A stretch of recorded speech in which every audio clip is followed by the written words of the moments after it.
Assalamualaikum warahmatullahi wabarakatuh. Perkenalkan, nama saya Tia Raska Nabila. Saya dari jurusan Pendidikan Kepelatihan Olahraga angkatan 2019, offering A. Di sini saya mendapatkan tugas mata kuliah metode latihan kondisi fisik tentang latihan daya tahan kardiorespiratory dan latihan strength atau kekuatan. Dan yang pertama di sini saya akan menjelaskan yaitu tentang latihan daya tahan kardiorespiratory.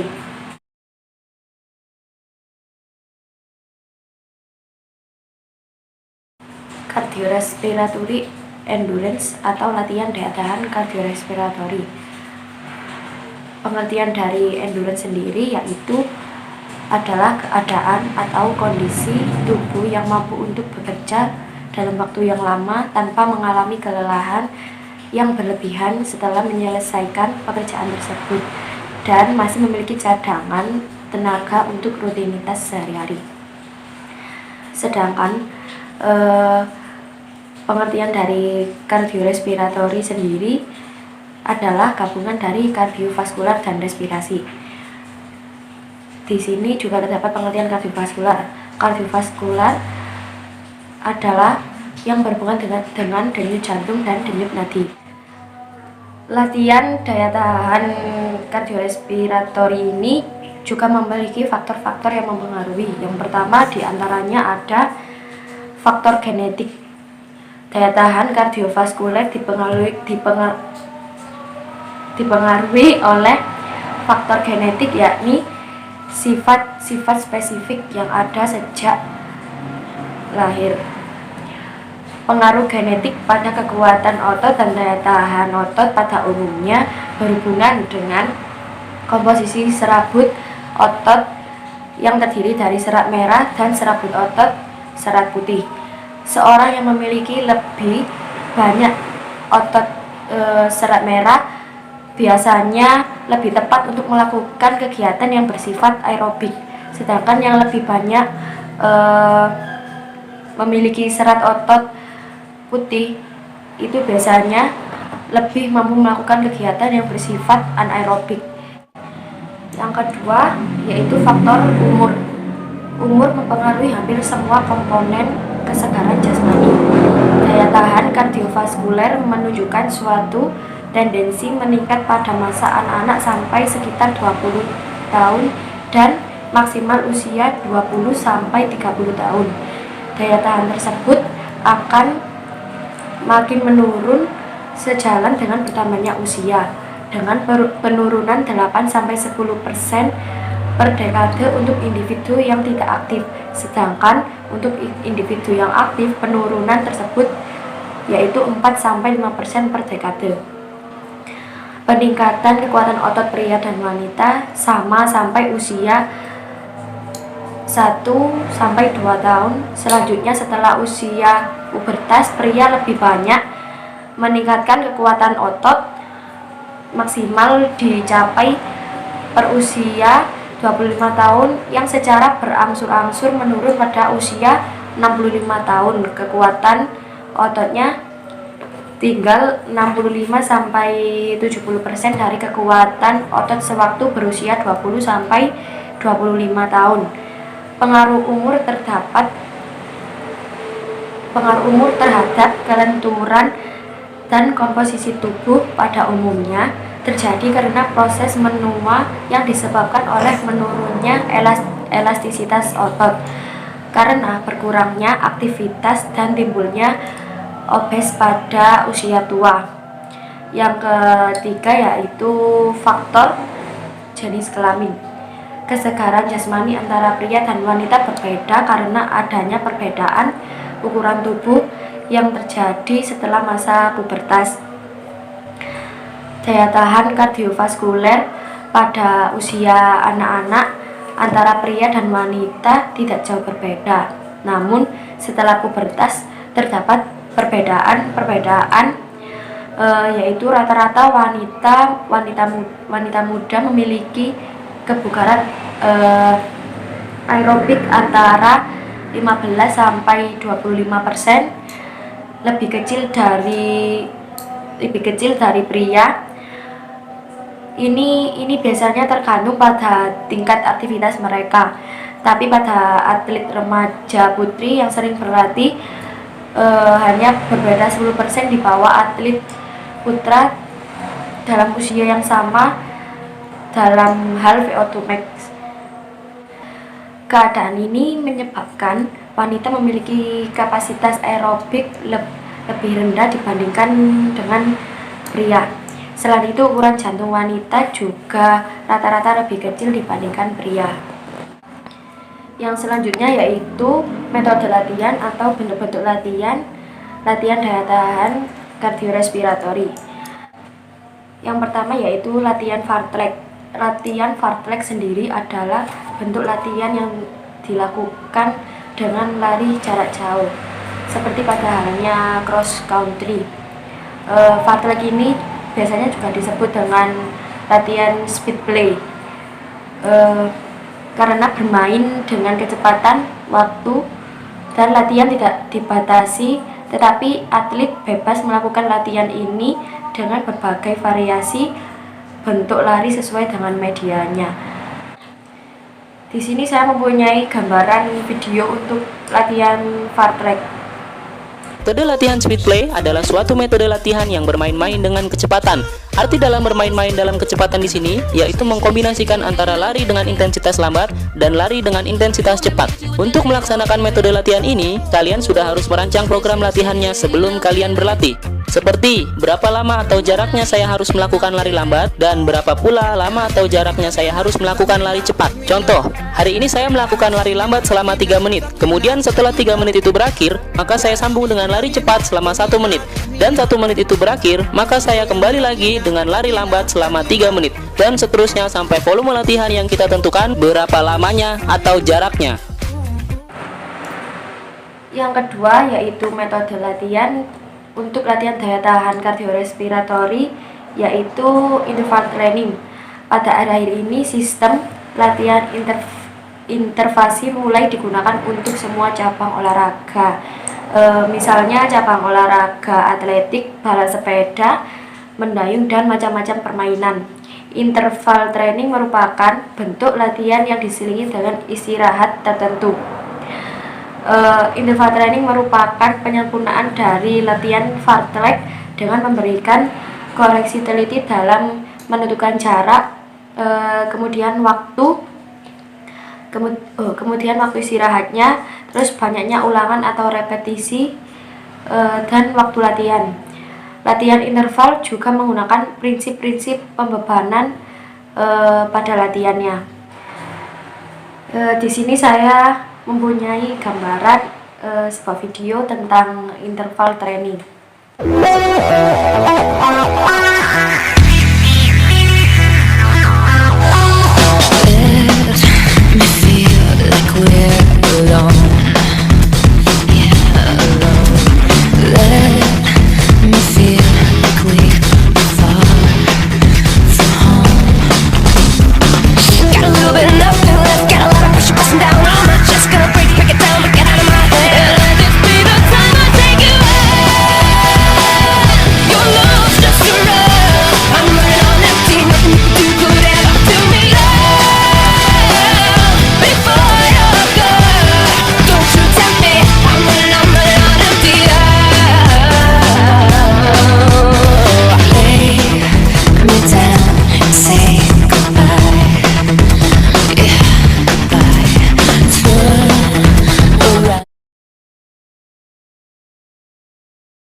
Materi kedua yaitu latihan kekuatan atau strength. Strength atau kekuatan sendiri yaitu suatu kemampuan atau kondisi fisik manusia yang diperlukan dalam peningkatan prestasi belajar gerak. Kekuatan merupakan salah satu unsur kondisi fisik yang sangat penting dalam berolahraga karena dapat membantu meningkatkan komponen-komponen seperti kecepatan, kelincahan, dan ketepatan. Di sini juga terdapat beberapa manfaat latihan strength atau kekuatan. Yang pertama yaitu meningkatkan kekuatan otot. Jika kekuatan otot semakin meningkat, maka semakin kecil resiko sendi-sendi tubuh mengalami cedera. Hal ini juga membantu mempertahankan fleksibilitas dan keseimbangan tubuh, serta terhindar dari beberapa penyakit tulang dan sendi akibat faktor usia. Dan yang kedua, manfaat yang kedua yaitu menambah stamina. Sering dengan bertambahnya kekuatan otot, maka begitu juga dengan stamina kita. Jangan berlatih kekuatan, tidak akan mudah lelah dalam latihan sehingga dapat melakukan aktivitas dengan maksimal. Manfaat yang ketiga yaitu menyehatkan jantung. Memiliki otot yang kuat dapat menjaga kesehatan organ dalam tubuh, yakni jantung. Hal ini dikarenakan untuk mendapatkan kualitas otot yang baik dan kuat, kita perlu melakukan olahraga. Dengan melakukan olahraga tersebut otomatis berefek pada kesehatan jantung kita. Dan yang keempat yaitu meningkatkan kepadatan tulang. Banyak cara untuk menambah kepadatan tulang, diantaranya ya melakukan olahraga atau latihan kekuatan ini dengan melakukan latihan beban. Untuk itu, dengan melakukan latihan kekuatan secara otomatis akan menambah kepadatan tulang dan terhindar dari penyakit tulang keropos. Selanjutnya yaitu macam-macam bentuk latihan untuk latihan strength atau kekuatan. Berbagai upaya dilakukan untuk meningkatkan keterampilan olahraga dan kesegaran jasmani. Sedangkan bentuk latihan yang sedang berkembang dan sering dilakukan oleh atlet untuk mengembangkan daya letak otot dan kekuatan otot adalah latihan beban atau weight training, yaitu biasanya latihan ini menggunakan bantuan alat. Dan ada pula latihan body weight training, yaitu latihan yang tidak menggunakan alat bantu. Latihan ini di samping meningkatkan daya letak otot dan kekuatan otot, juga mempertinggi daya tahan otot dan menjaga kondisi fisik lainnya. Yang pertama yang akan kita bahas yaitu latihan beban atau weight training. Weight training atau latihan beban adalah latihan yang dilakukan terhadap penghalangan atau tahanan untuk meningkatkan kualitas kerja dari otot-otot yang sedang dilatih pada seseorang yang berlatih untuk meningkatkan kebugarannya. Bila latihan beban dilakukan secara teratur dan disertai kebiasaan makan yang baik, berbagai sistem tubuh akan berubah secara positif. Otot-otot akan menjadi kuat dan dapat memikul kerja yang lebih besar, dan akan memperlihatkan berkurangnya rasa lelah dan bertambahnya setiap masa latihan.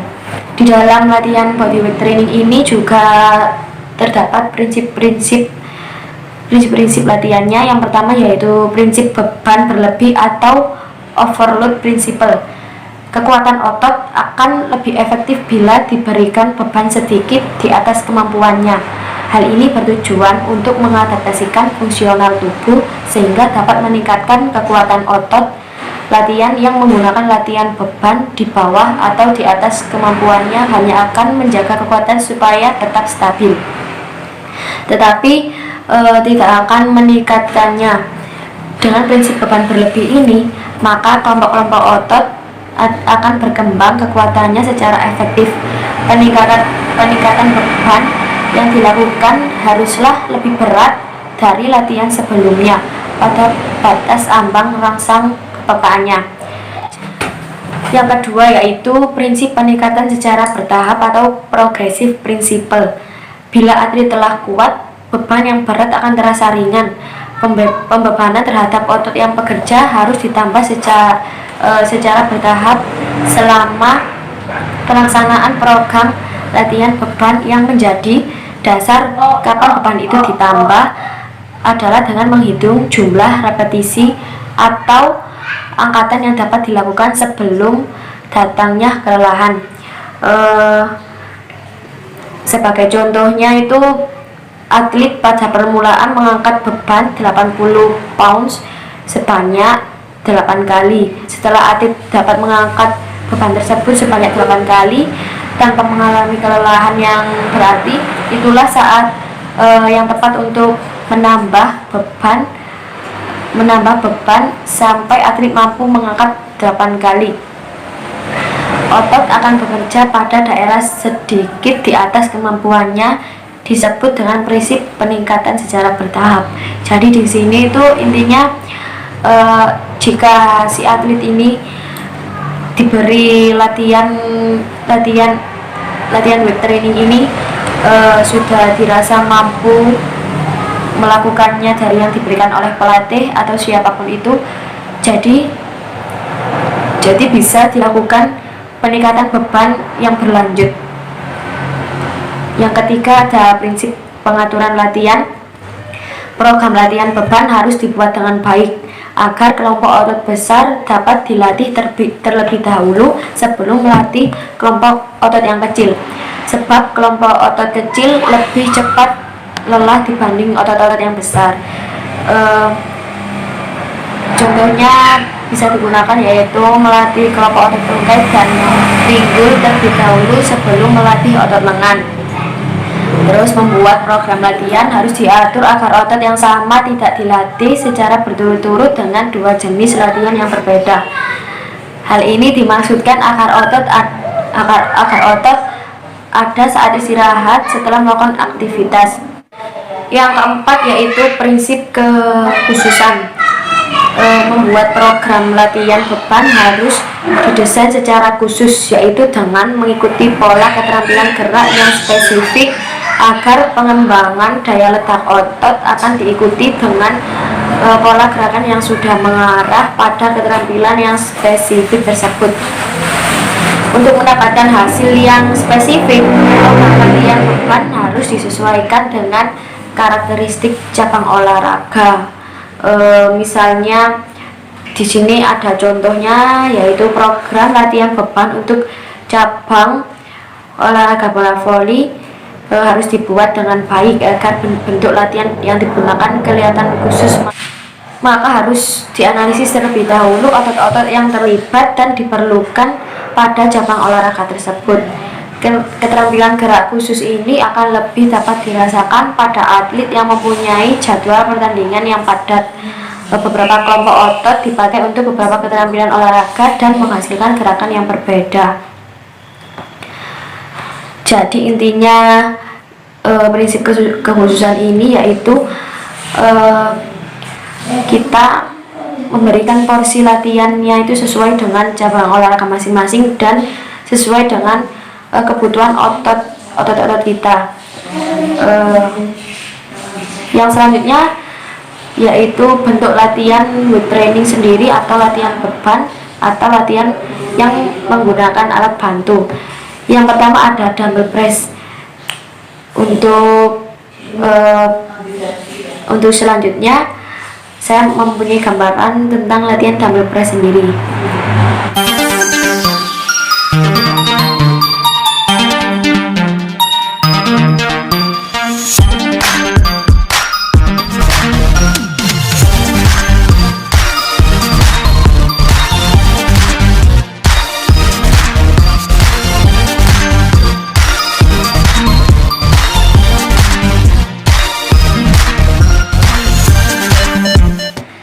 Dan yang selanjutnya terdapat metode latihan yang lain yaitu pull up dan leg press.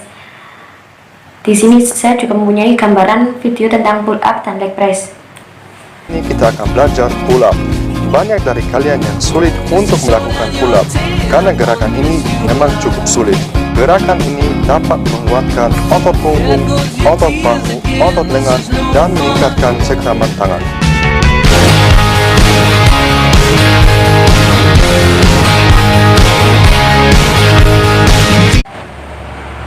Dan yang selanjutnya metode latihan kekuatan yaitu body weight training atau latihan tanpa menggunakan alat bantu. Body weight training adalah latihan tidak menggunakan alat-alat seperti dumbbell, barbel atau semacamnya dan hanya fokus menggunakan berat badan kita sendiri dan gravitasi. Latihan bodyweight training ini dapat meningkatkan berbagai kemampuan biomotor termasuk kekuatan daya tahan, kecepatan, refleks dan fleksibilitas, koordinasi kaki dan tangan serta keseimbangan. Bodyweight training juga mempunyai manfaat. Yang pertama, sangat efisien. Karena latihan ini meningkatkan kebugaran secara signifikan dalam waktu yang relatif singkat. Latihan ini juga tidak memerlukan alat sehingga mudah untuk berubah dari suatu gerakan ke gerakan lainnya hanya dengan sedikit waktu. Jadi latihan bodyweight training ini sangat cocok untuk kita yang sekarang sedang stay di rumah saja karena wabah yang marak di seluruh dunia ini, yaitu virus corona. Jadi kita tidak perlu pergi ke gym, ke tempat gym atau kemana.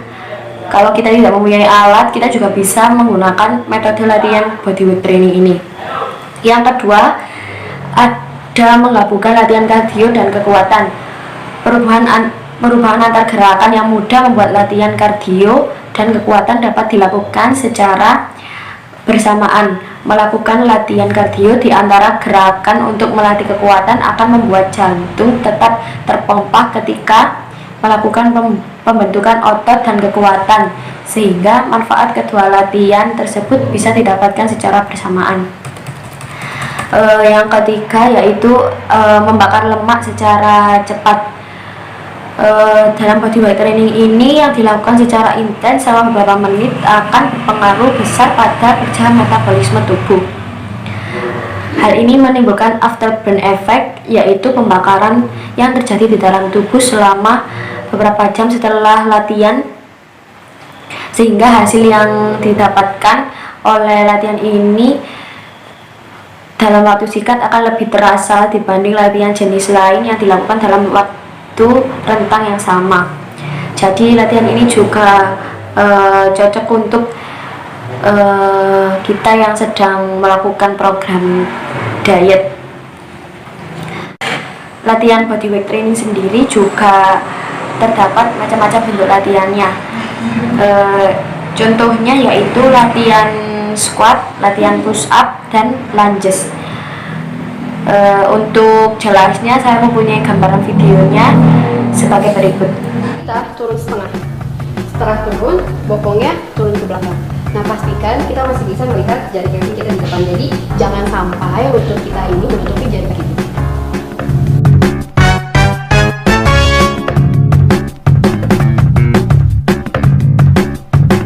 Badan kita turun lurus ke bawah. Jadi turun lurus ke bawah dan fokus ada di kaki yang berada di depan. Tarik nafas, buang nafas, tarik nafas, lalu buang nafas.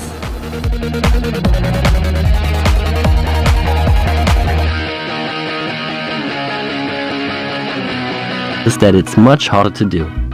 Maybe your amount of maximum repetitions will drop, but that doesn't matter. Always focus on quality over quantity and you will be rewarded with progress.